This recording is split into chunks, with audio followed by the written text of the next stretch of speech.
நமது ஜெபம் டிவியில் பூரண சுவிசேஷ எக்காலம்.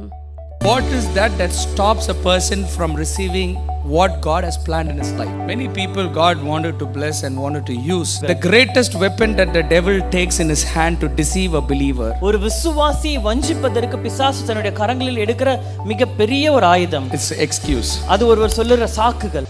Blessing Worship Center presents Trumpet of the Full Gospel every Monday at 7:30 p.m. Don't miss it on Jebam TV. What is that stops a person from receiving what God has planned in his life? கர்த்தர் ஒரு மனிதனுடைய வாழ்க்கையில் திட்டமிட்டு வைத்திருக்கிற ஆசீர்வாதங்களை பெற்றுக்கொள்ளாதபடி தடை செய்கிற காரியம் என்ன? It is excuse. ஒருவர் சொல்லுகிற சாக்கு போக்குகள். This is what God gave me as a topic for today morning. இன்றைய செய்திக்கு தலைப்பாய் கர்த்தர் கொடுத்த வார்த்தை இதுதான். Many people God wanted to bless and wanted to use. அநேகரை கர்த்தர் ஆசீர்வதித்து பயன்படுத்த வேண்டும் என்று விரும்புகிறார். But there has been a greatest separation that stopped God from using them. ஆனால் அவர்களை பயன்படுத்தாதபடி கர்த்தரை தடை செய்கிற ஒரு பெரிய ஒரு இடைவெளி ஒன்று இருக்கிறது. It is very powerful than the most powerful weapon of this world. இந்த உலகத்தில் இருக்கிற மிக வல்லமையான ஆயுதத்தை காட்டிலும் அது மிக வல்லமையானது. That is called as excuse. அதுதான் நாம் சொல்லுகிற காரணங்கள் அல்லது சாக்குப்போக்குகள். The greatest weapon that the devil takes in his hand to deceive a believer. ஒரு விசுவாசியை வஞ்சிப்பதற்கு பிசாசு தன்னுடைய கரங்களில் எடுக்கிற மிகப்பெரிய ஒரு ஆயுதம். It's excuse. அது ஒருவர் சொல்லுற சாக்குகள். But you all think that excuse is just a very small thing.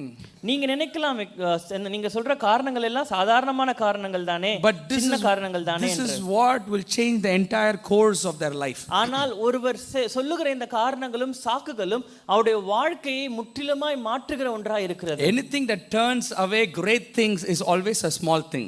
எப்பொழுதுமே ஒரு பெரிய ஒரு காரியத்தை தடை செய்கிறதுல அதை மாற்றுகிற ஒரு காரியம் சின்னதாய் தான் இருக்கும். Even in ships, if you see, கப்பல்களிலே கூட பார்க்கும் பொழுது the greatest thing that can turn the entire ship is that anchor or the thing that is at the அந்த ஒரு பெரிய கப்பலை திசை திருப்பதற்கு அவர்கள் பயன்படுத்த சின்ன ஒரு காரியமான அந்த சுக்கானது சின்னதாக தான் இருக்கும். But it will change and stop the entire many thousands and thousands of ton worth ship can change or stop based on the small anchor. எத்தனையோ 1000 கிலோ கணக்கான சரக்குகளை கொண்டு போகிற பெரிய கப்பல்களை அந்த சின்ன நங்கூர மணல சின்ன சுக்கானானது திசை திருப்பவும் நிறுத்தவும் கூடும். Similarly, every believer is being stopped from what God is planning to do in their life by just one thing.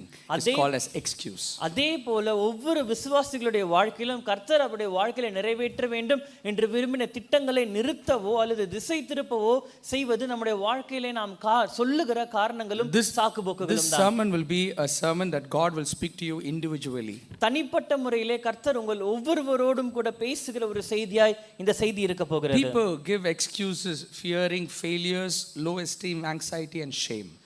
ஜனங்கள் தோல்விக்கு பயந்து அல்லது குழப்பங்களினாலே தங்களுக்குள்ளே இருக்கிற தாழ்வு மனப்பான்மையினாலே அநேக சாக்குப்போக்குகளை சொல்லுகிறார்கள். They are self handicapping themselves. அவர்களே தங்களை முடமாக்கி கொள்ளுகிறார்கள். Excuses damages or our own motivations and our performances. நாம் சொல்லுகிற சாக்குப்போக்குகள் நமக்குள்ளே இருக்கிற அந்த உற்சாகத்தை அது முடமாக்கி நாம் செய்ய விரும்புகிற காரியங்களை செய்ய முடியாமல் அது நம்மை தடை செய்கிறது. Failure to success is easy. தோல்வியிலிருந்து ஜெயத்துக்கு வருவது மிக எளிமையான ஒரு காரியம் தான். But excuse to success is the hardest thing. ஆனால் நாம் ஜெயத்துக்கு போகாதபடி சொல்லுகிற சாக்குப்போக்குகள் தான் மிக கடினமான ஒன்று. Elisha had an excuse. எலிசாவுக்கு ஒரு சாக்குப்போக்கு இருந்தது. Naaman had an excuse.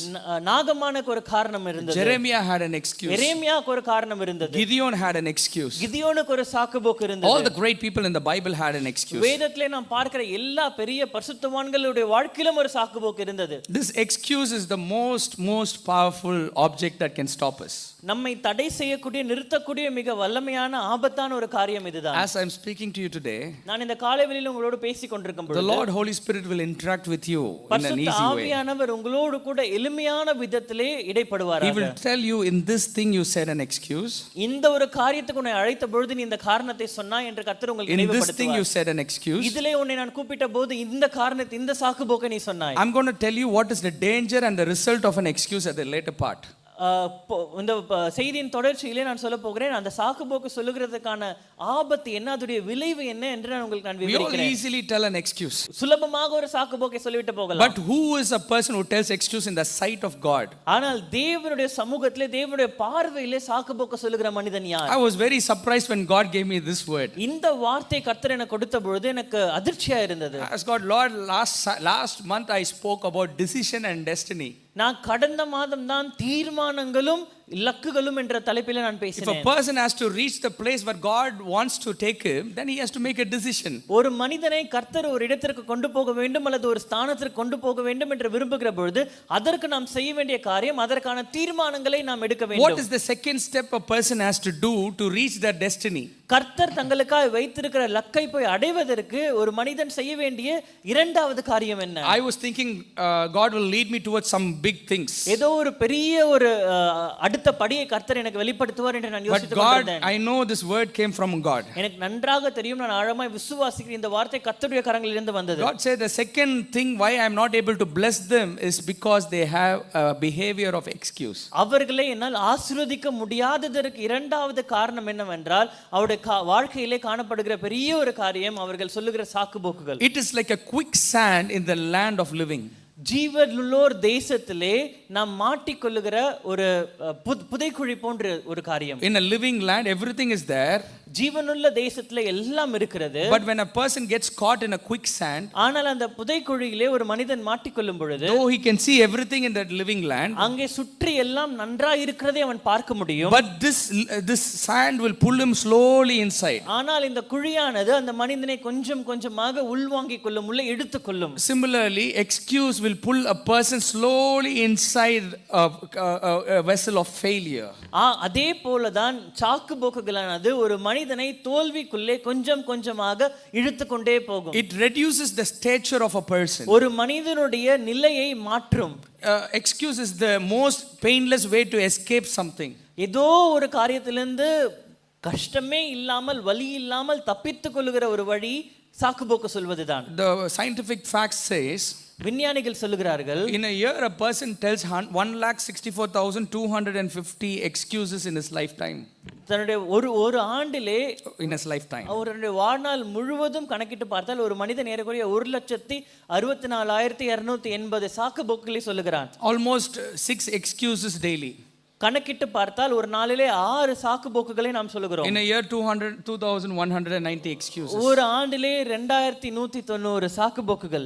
Today if your life is not blessed, இன்றைக்கு உங்களுடைய வாழ்க்கை ஆசீர்வாதமா or இல்லாவிட்டால், if you are not able to feel God's presence, உங்களால் தேவனுடைய பிரசன்னத்தை உணர முடியாவிட்டால், or if you say that there is something that is not peaceful in my life, என்னுடைய வாழ்க்கையிலே சமாதானமின்மை என்னுடைய வாழ்க்கையிலே காணப்படுகிறது என்று நீங்கள் or சொன்னால், if you say that whatever I do is a failure, நான் என்னுடைய வாழ்க்கையிலே என்ன செய்தாலும் அது தோல்வியிலே தான் or முடிகிறது if you என்று say சொன்னால், I'm not able to see the hand of God in my life, என்னுடைய வாழ்க்கையிலே தேவனுடைய கரத்தை என்னால் பார்க்க முடியவில்லை என்று நீங்கள் சொல்வீர்களானால், the main primary reason is because of the 2,190 excuses you said last year. அதுக்கு முக்கியமான ஒரு காரணம் கடந்த ஆண்டிலே நீங்கள் சொன்ன 2190 காரணங்கள் சாக்குப்போக்குகள் தான். This is not a general fact, it is a scientific fact where a recent survey was done. ஏதோ பொதுவா சொல்லவில்லை, இதை ஆராய்ச்சி செய்து ஒரு மனிதனுடைய வாழ்க்கையிலிருந்து இவர்கள் எடுத்து விஞ்ஞானிகள் சொன்ன ஒரு காரியம். There are 5 areas where people start saying excuses. 5 இடங்களிலே ஜனங்கள் சாக்குப்போக்குகளை சொல்லுகிறார்கள். The first area is health.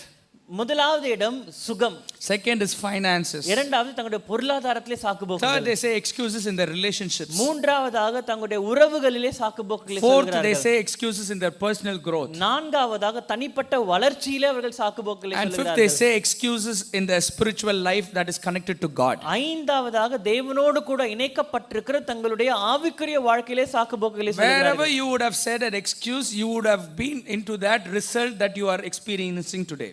இன்றைக்கு நீங்கள் அனுபவிக்கிற விளைவானது நீங்கள் ஏற்கனவே சொன்ன இந்த 5 இடங்களில் நீங்கள் சொன்ன சாக்குப்போக்குகளா இருக்கும். If you are going through a health problem, உங்களுக்கு ஒரு சுகவீனமான ஒரு நிலை இருக்கிறதா, or if you are going through a financial உங்களுக்கு problem, பொருளாதார பிரச்சனை இருக்கிறதா, or a relationship problem, அல்லது உங்கள் உறவுகளிலே ஒரு பிரச்சனை or in a இருக்கிறதா, spiritual life not able to get connected to உங்களுடைய God, ஆவிக்குரிய வாழ்க்கையில தேவனோடு கூட உங்களால் இணைக்கப்பட முடியவில்லையா, primary reason is you would have stole some excuse in that அதற்கு area. முதன்மையான காரணம் இப்படிப்பட்ட இடங்களிலே இப்படிப்பட்ட நிலைகளுக்கு நீங்கள் ஒரு சாக்குப்போக்கை சொல்லி இருப்பீர்கள். When we have I see a lot of people having diabetes.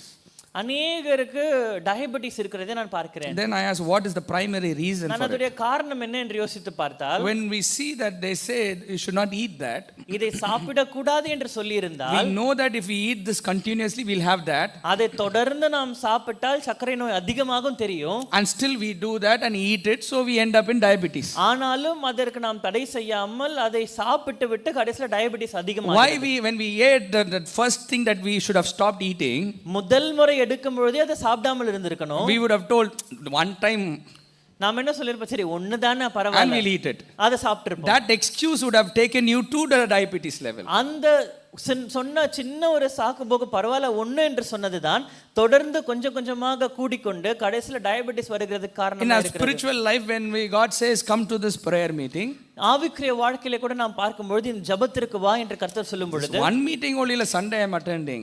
ஒரு நாள் தான் ஞாயிற்றுக்கிழமை நாம் போயிடுறோம்ல பரவாயில்ல, Some other day you will see the result of that. அந்த ஜெபத்திற்கு வராததற்கான விளைவை நீங்கள் வேறு ஒரு நாள் நீங்கள் காண்பீர்கள். There are you can relate this to everything in your life. உங்களுடைய வாழ்க்கையில இப்படிப்பட்ட அநேக காரணங்களை அநேக காரியங்களோடு கூட நீங்கள் ஒப்பிட்டு பார்க்க முடியும்.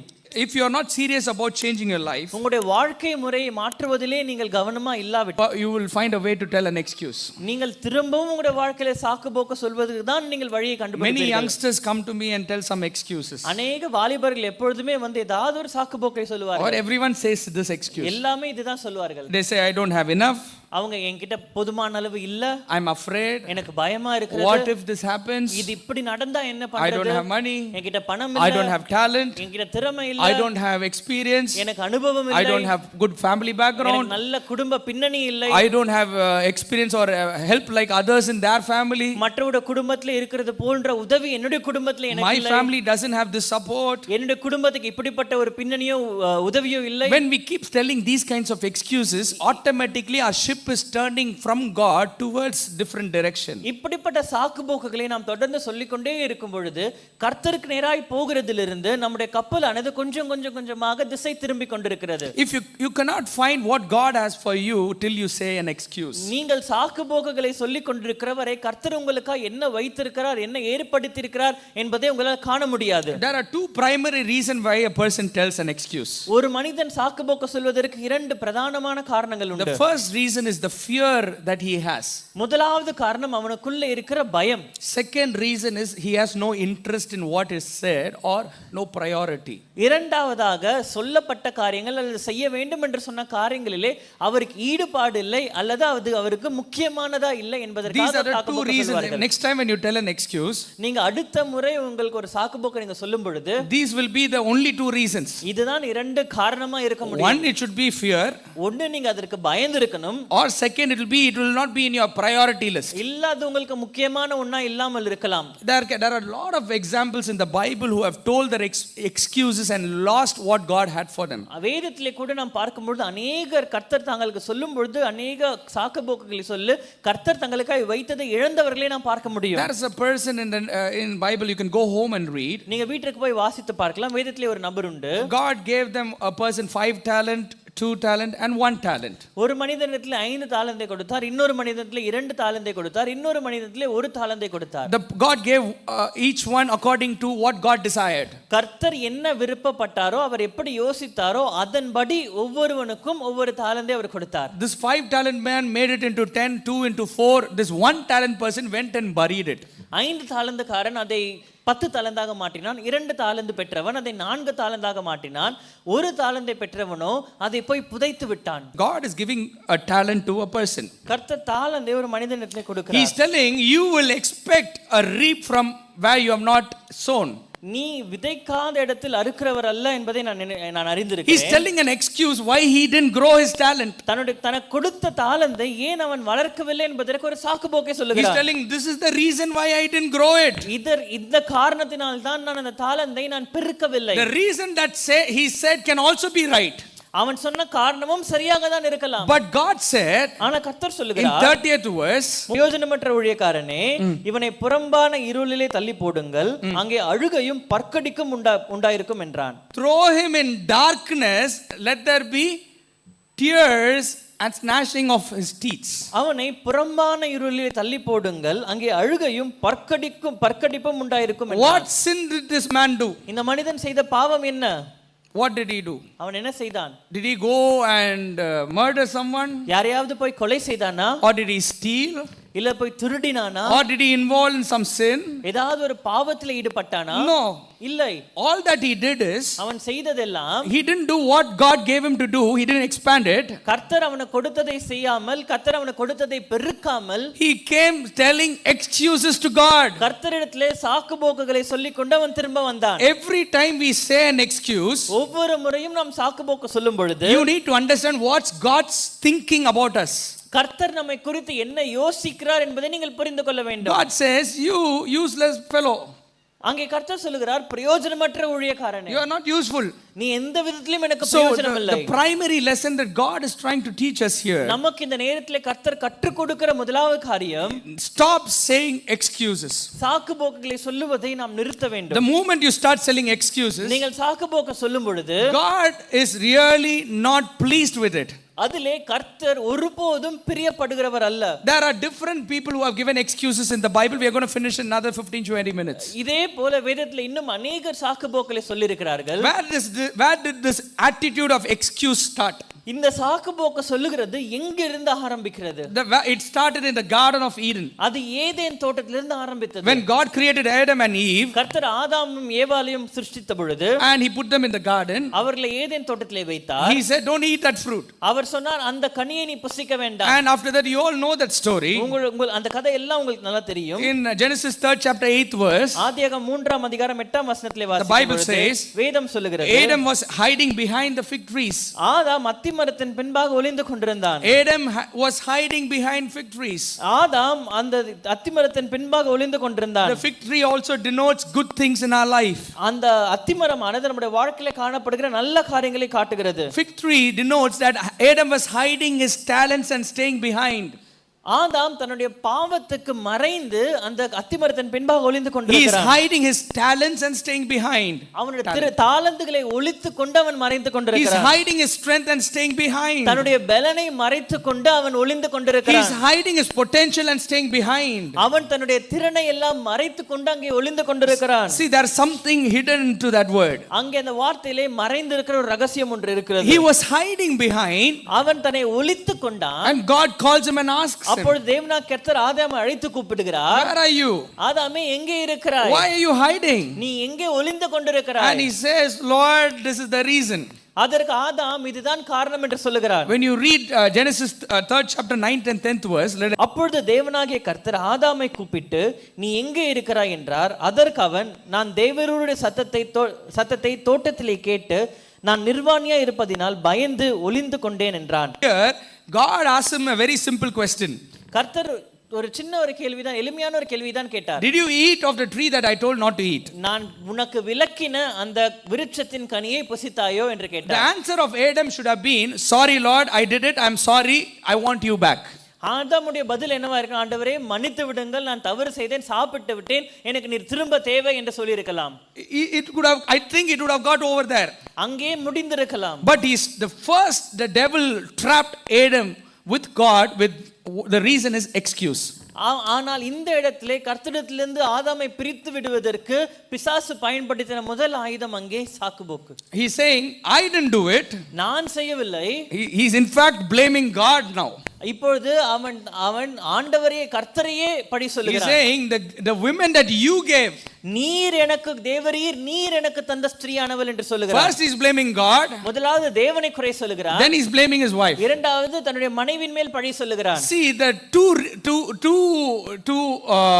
excuses that Adam gives. இங்கே ஆதாம் சொல்லுகிற இரண்டு காரணங்கள், சாக்குகளை பாருங்கள். The moment he said that excuse, அதை சொன்ன உடனே God goes to Eve expecting a different answer. கர்த்தர் ஏவாள் இடத்திலே போகிறார் நல்ல ஒரு பதிலை எதிர்பார்த்து. And God asks Eve. அப்பொழுது தேவனாகிய கர்த்தர் ஸ்திரீயை நோக்கி, நீ இப்படி செய்தது என்ன என்றார். ஸ்திரீயானவள், சர்ப்பம் என்னை வஞ்சித்தது, நான் புசித்தேன் என்றாள். And God expected an answer from Eve. At least Eve will tell why directly. தேவன் ஏவாள் இடத்துல அதை எதிர்பார்க்கிறார். ஏவாள் கிட்ட கேட்டா ஏவாளாவது நேரடியாக பதில் கொடுப்பாள் என்று. And she is telling, I didn't do it, serpent did it. ஆனால் ஏவாளோ அவள் என்ன சொல்லுகிறார், நான் செய்யவில்லை, சர்ப்பம் தான் என்னை வஞ்சித்தது என்றாள். So they started telling excuses. ஒருவர் பின்பாக ஒருவர் சாக்கு போக்குகளை சொல்லி மற்றொருவரை பழி சொல்ல ஆரம்பித்தார். What was the result of an excuse? அந்த சாக்கு போக்கு சொன்னதற்கான விளைவு என்ன? The first thing is lie entered. முதலாவதாக பொய் உள்ளே வந்தது. Second, shame entered. இரண்டாவதாக வெட்கம் உள்ளே வந்தது. Third, failure entered. மூன்றாவதாக தோல்வி உள்ளே வந்தது. Fourth, hardship entered. நான்காவதாக கடினம் உள்ளே வந்தது. Fifth, God's presence was lost. ஐந்தாவதாக கர்த்தருடைய பிரசன்னம் அவர்களை விட்டு விலகினது. You think excuse is a very small thing. நீங்க நினைக்கலாம் சாக்கு போக்கு சொல்றது சாதாரணமான ஒரு காரியம் தானே. For every excuse you give, this 5 are the result. நீங்கள் சொல்லுகிற ஒவ்வொரு சாக்கு போக்குடைய விளைவு இந்த 5 காரியங்கள் தான். Any excuse for anything. நீங்க எதற்கு என்ன சாக்கு போக்கு சொன்னாலும் இதுதான் அதனுடைய 5 விளைவுகள். That excuse will lead you towards a lie. அந்த சாக்கு போக்கு உங்களை ஒரு பொய்க்கு நேராக கொண்டு செல்லும். That excuse will lead you towards shame. அது உங்களை ஒரு வெட்கத்திற்கு நேராக கொண்டு செல்லும். That excuse will lead you towards failure.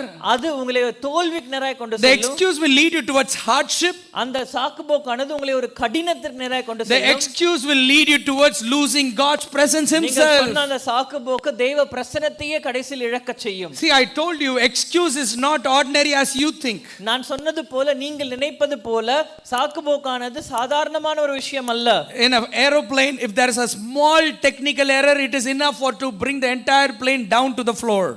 ஒரு விமானத்திலே ஒரு சின்ன ஒரு கோளாறு ஏற்பட்டால் போது முழு விமானமும் கீழே விழுந்து விடலாம். Because that is how our life goes. அப்படிதான் நம்முடைய வாழ்க்கை போகிறது. This excuse will bring us down one or the other day. இந்த சாக்கு போக்குகள் ஏதோ ஒரு நாள் நம்மை நிச்சயமாய் கீழே தள்ளிவிடும்.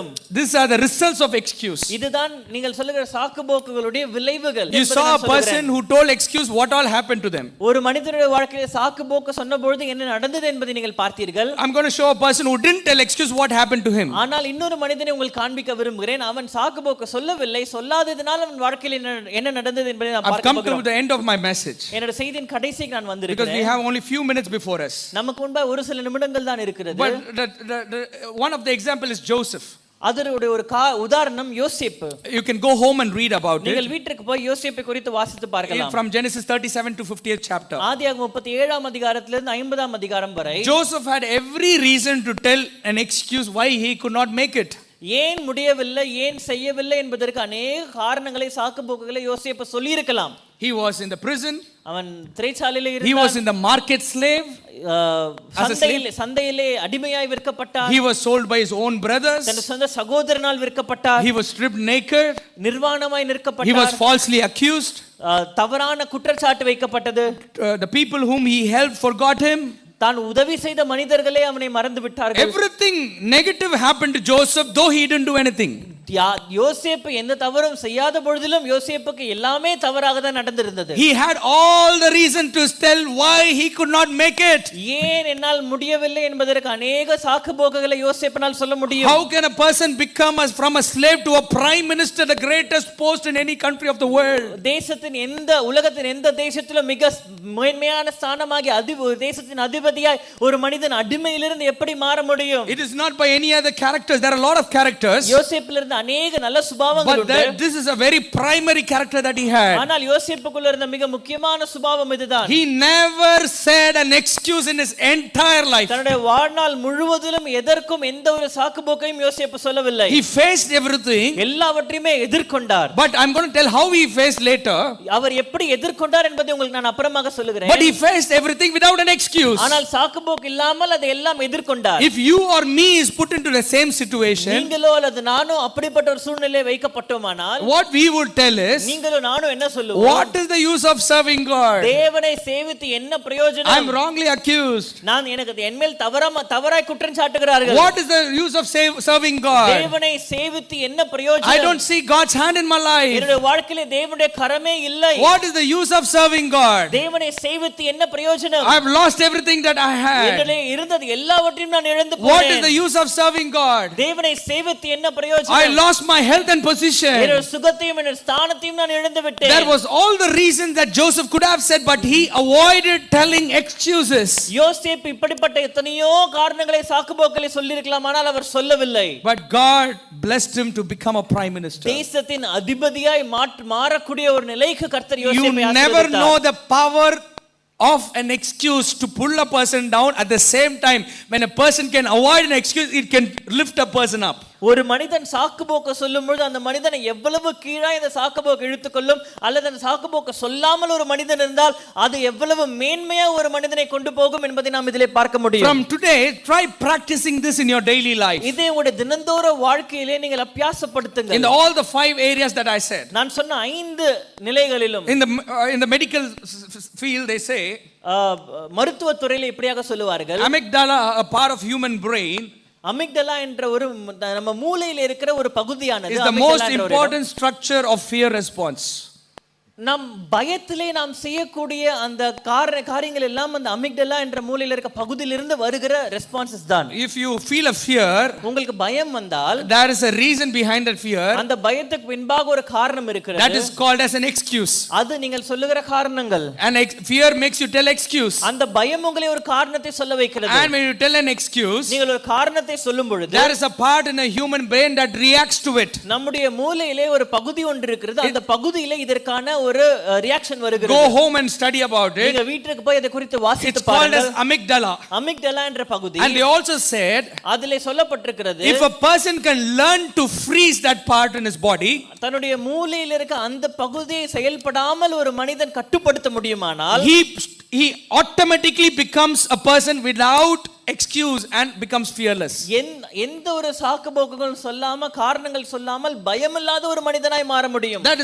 That is a part in a human brain. அது நம்முடைய மூளையில இருக்கிற ஒரு பகுதி. The training that you do here, நீங்கள் இங்கே செய்கிற பயிற்சிகள், it goes to your brain and it activates your brain in a different way. அது உங்களுடைய மூளைக்கு போய் உங்களுடைய மூளை இப்படியாக பதில் கொடுக்கிற வண்ணமாய் அதை மாற்றுகிறது. That's why the Bible says, when a man does not change his mind, nothing changes. ஆகவே தான் வேதம் நமக்கு தெளிவாக சொல்கிறது, ஒரு மனிதனுடைய மனது மாறாவிட்டால் அவனுடைய வாழ்க்கையில ஒன்றுமே மாற முடியாது. Everything around him can change, and if his mind is going to be the same, then he's going to still the same person. அவனை சுற்றி இருக்கிற எல்லாமே மாறினாலும் ஒரு மனிதனுடைய மனது மாறாவிட்டால் அவன் மாறுவதில்லை. There are 2 people who gave excuse, but God was gracious enough to correct them, and they took back their excuse and changed. When Moses saw the bushes burning, மோசே முச்செடி எரிகிறதை பார்த்த பொழுது, you all know what happened. நடந்தது என்ன என்று உங்களுக்கு தெரியும். God calls Moses, கர்த்தர் மோசேயை அழைக்கிறார், and he speaks to him. கர்த்தர் மோசேயிடத்திலே பேசுகிறார். To make it very short, சுருக்கமாக சொல்ல God வேண்டுமானால், reveals his plan for Moses. மோசேவை குறித்த திட்டத்தை கர்த்தர் மோசேக்கு வெளிப்படுத்துகிறார். Like how when you come to church, God reveals his plan. எப்படி நீங்கள் சபைக்கு வரும்பொழுது கர்த்தர் தன்னுடைய திட்டங்களை உங்களுக்கு வெளிப்படுத்துகிறார். God says, I will bless you.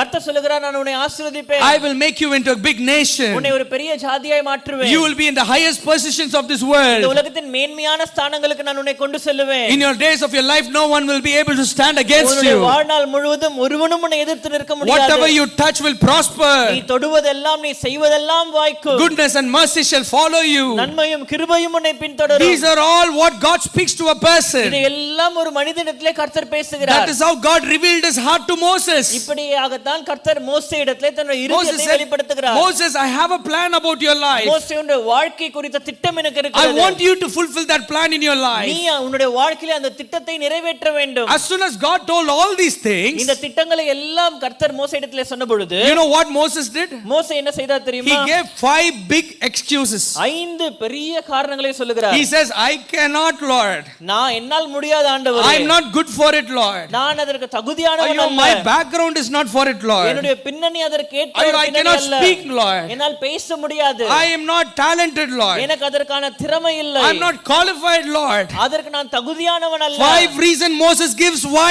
God cannot use him. தன்னை பயன்படுத்த முடியாது என்பதற்கான 5 காரணங்களை மோசே சொல்லுகிறார். Moses is like us. மோசே நம்மை போன்ற ஒருவர்தான். Whenever God speaks to us saying some promises, கர்த்தர் எப்பொழுதாவது நம்மிடத்திலே அவருடைய வாக்குத்தத்தத்தை சொல்லி பேசும் பொழுது, we always give an excuse why God cannot do that. நாம் எப்பொழுதுமே ஏதாவது ஒரு காரணத்தை சொல்லி ஏன் ஆண்டவரால் என்னுடைய வாழ்க்கையில இதை செய்ய முடியாது முடியாது என்று தான் நாம் I சொல்லுகிறோம். have another 5 more minutes. இன்னொரு 5 நிமிடங்கள் நான் முடிக்கிறேன். So I want to show you a few verses and I will close with it. ஒரு சில வசனங்களை உங்களுக்கு காண்பித்து நான் முடிக்க The விரும்புகிறேன். 5 excuses.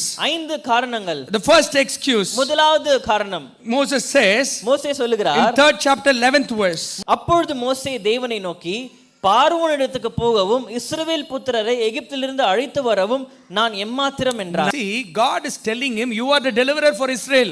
இஸ்ரவேல் தேசத்தின் ரட்சகன் நீதான் என்று கர்த்தர் சொல்லுகிறார். The answer he should have given is, thank you Lord, use me, be with me. மோசே சொல்லியிருக்க வேண்டிய பதில் என்ன? ஆண்டவரே, தேவனே, நீர் என்னோடு கூட இரும், நன்றி ஆண்டவரே, என்னை கொண்டு நீர் பயன்படுத்த